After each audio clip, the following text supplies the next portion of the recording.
Right ఇక breaking news చూస్తున్నాం. ఏలూరు జిల్లా చింతలపూడి వైసీపీ ఎమ్మెల్యే ఎలిజా వైసీపీ అధిష్టానం తీసుకున్న నిర్ణయంపై తీవ్ర అసహనం వ్యక్తం చేస్తున్నారు. ఎమ్మెల్యే ఎలిజాను తప్పించి విజయరాజుకు వైసీపీ అధిష్టానం చింతలపూడి బాధ్యతలు ఇవ్వడంతో వైసీపీ తనను మోసం చేసి రోడ్డు మీద నిలబెట్టిందంటూ ఆవేదన వ్యక్తం చేస్తున్నారు. వైసీపీ 5 ఏళ్ల పాలనలో సీఎం జగన్ చెప్పిన పనులు మాత్రమే చేశానని, తన పనితీరు ప్రజలకు నచ్చిందన్నారు. కానీ పెత్తందారులకు నచ్చలేదంటూ ఎంపీ కోటగిరి శ్రీధర్ వర్గం తీరు వల్లే సీటు రాలేదని ఎమ్మెల్యే ఎలిజా ఆరోపిస్తున్నారు. ఇక తమ కార్యకర్తల సలహాలు సూచనల మేరకు త్వరలో ఓ నిర్ణయం తీసుకుంటానని ఎమ్మెల్యే ఎలిజా స్పష్టం చేశారు.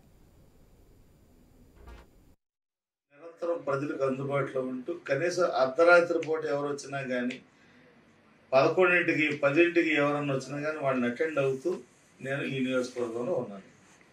216 రోజులు నేను గడప గడపకి మన ప్రభుత్వ కార్యక్రమం చేశాను. 65,000 గృహాలు నేను సందర్శించాను. దగ్గర మరి 2 లక్షల మంది ఓటర్స్ని నేను కలవటం జరిగింది. మరి ఇలాంటి సందర్భంలో, ఇలాంటి సిచ్యువేషన్లో మరి నా పనితీరు బాగలేదు అని అంటే అది ఎవరికి బాగలేదు అనేది ఒకసారి అర్థం చేసుకోవాలి. నా పనితీరు బాగుంది ఎవరికి? పెత్తందారులు. నేను ఆత్మాభిమానంతో, ఆత్మ గౌరవంతో నేను అక్కడ పనిచేశాను. పెత్తందారులకి నేనంటే నచ్చలేదు. ఎందుకంటే నేను వాళ్ళ కాళ్ళు మొక్కను, వాళ్ళకి తలొక్కను. ఎప్పుడైనా కానీ అవసరమైతే నేను ఏదైనా వదులుకుంటాను తప్పితే పెత్తందారితనానికి లేకపోతే నా మీద ఏదో ఇది చేయడానికి నేను ఎవరిని ఒప్పుకోను. ఎవరో పెత్తందారులు చెప్పడం కాదు. నా పనితీరు బాగోకపోతే ప్రజలు చెప్పాలి.